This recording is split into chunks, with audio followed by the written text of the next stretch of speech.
Picture this. While the world is giddy for economic drama, China's out here putting on a show that even Netflix would envy. So what's the scoop? Well, buckle up because the numbers are in. While self-claimed experts are looking for those who killed the Chinese economy, it's quite clear they've been wrong.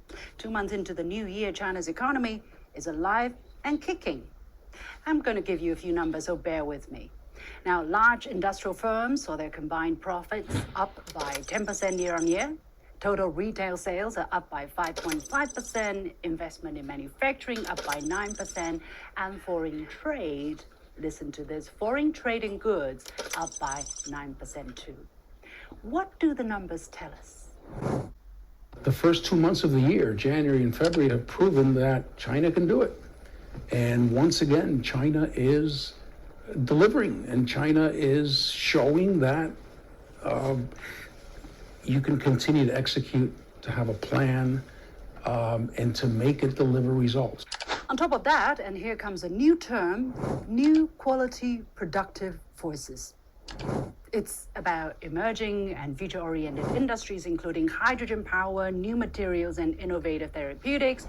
It's about new growth engines such as biomanufacturing, commercial spaceflight, and the low-altitude economy. Don't ask me what that means. And it's also about new fields such as quantum technology and life sciences. In short, new quality productive forces. Not so hard, right? The hard part, though, is while China transitions to a new and higher quality economy, it still wants to grow at roughly the same rate, around 5% to be specific. It's like juggling in acrobatics and catch all the plates. Can we manage it? Most likely yes, given our track record. However, since last year, a so-called peak China theory has taken up lots of column inches. It means China's economy has already peaked or is peaking. Well, China has the world's highest peak. It's called Cumulama, but those peddling peak China must clearly be suffering from a lack of oxygen.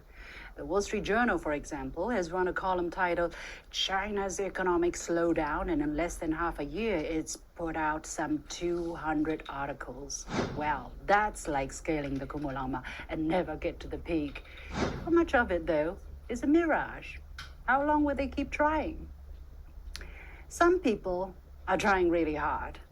This New York Times article, for example, says China's exports are surging. Get ready for the global backlash. Wow. Beware of a flood of Chinese exports. While you enjoy good value for money from China, some people are unhappy. The article says China's surge in exports is putting jobs around the world in jeopardy and setting off a backlash that's gaining momentum. Pretty serious, right? It also strangely calls U.S. allies industrialized democracies, suggesting somehow their trade ties with China are putting those much-vaunted Western values at risk. Next time, maybe commodities can come with a certification, let's call it a certificate of ideological good behavior. Not surprising, really. Some media have always thrived on the us versus them narrative. It's like a Hollywood blockbuster. You've got to have the good guys. Where do you find the bad guys? Well, look east. The problem is, you're only told half the story. While China's exports are rising, so are its imports. Remember I told you about China's foreign trade growing by 9%. Exports rose by 10% and imports rose by 7%. Not bad at all.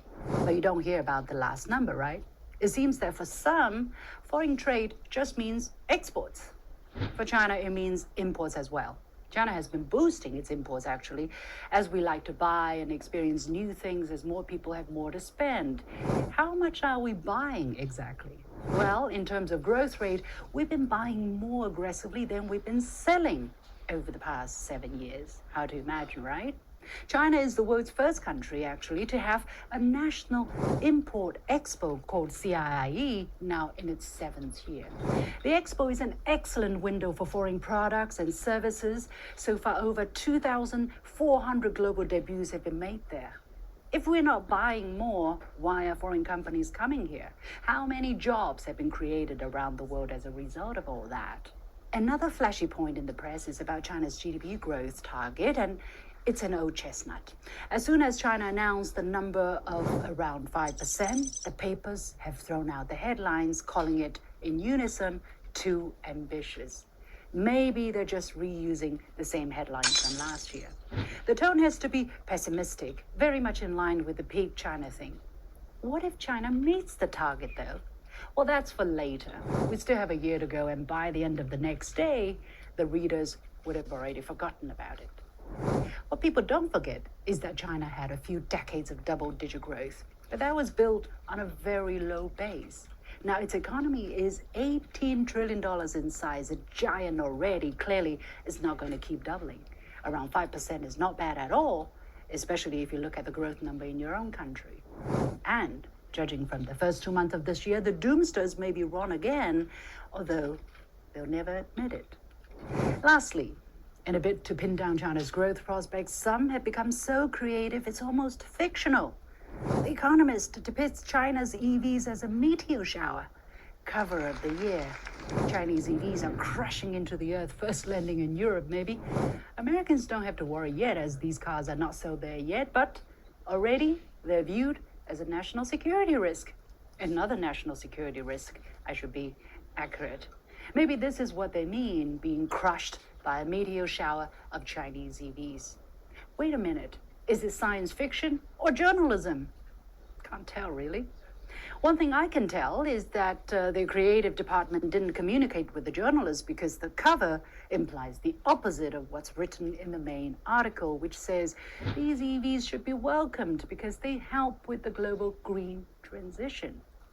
This was 2 months ago, by the way. Now there is a new twist. U.S. Treasury Secretary Janet Yellen has just warned that China is flooding the world with cheap green energy exports, distorting global prices and production. Her words remind me of a 1993 movie called Groundhog Day. Have you seen it? It's about the same day happening over and over again. We have the same feeling of déjà vu with the US government accusing China of dumping its excess capacity. Last time it was steel and aluminum when China launched the Belt and Road Initiative 10 years ago. And now guess what? It's EVs, solar panels, and lithium batteries, 3 things where China is a global leader. I would have bet it was coming, just like the EVs would be called a national security threat. Is this stupidity or a lack of imagination? Like it or not, the same day doesn't happen over and over again. The US can complain as much as it wants about China's innovation power. The world moves on, and China's economy is here to stay. There will be cycles, there may be challenges like everywhere else, but we're not asleep at the wheel. Whether you're a skeptic, a believer, or somewhere in between, just remember, only constant is change, and that's not going to change.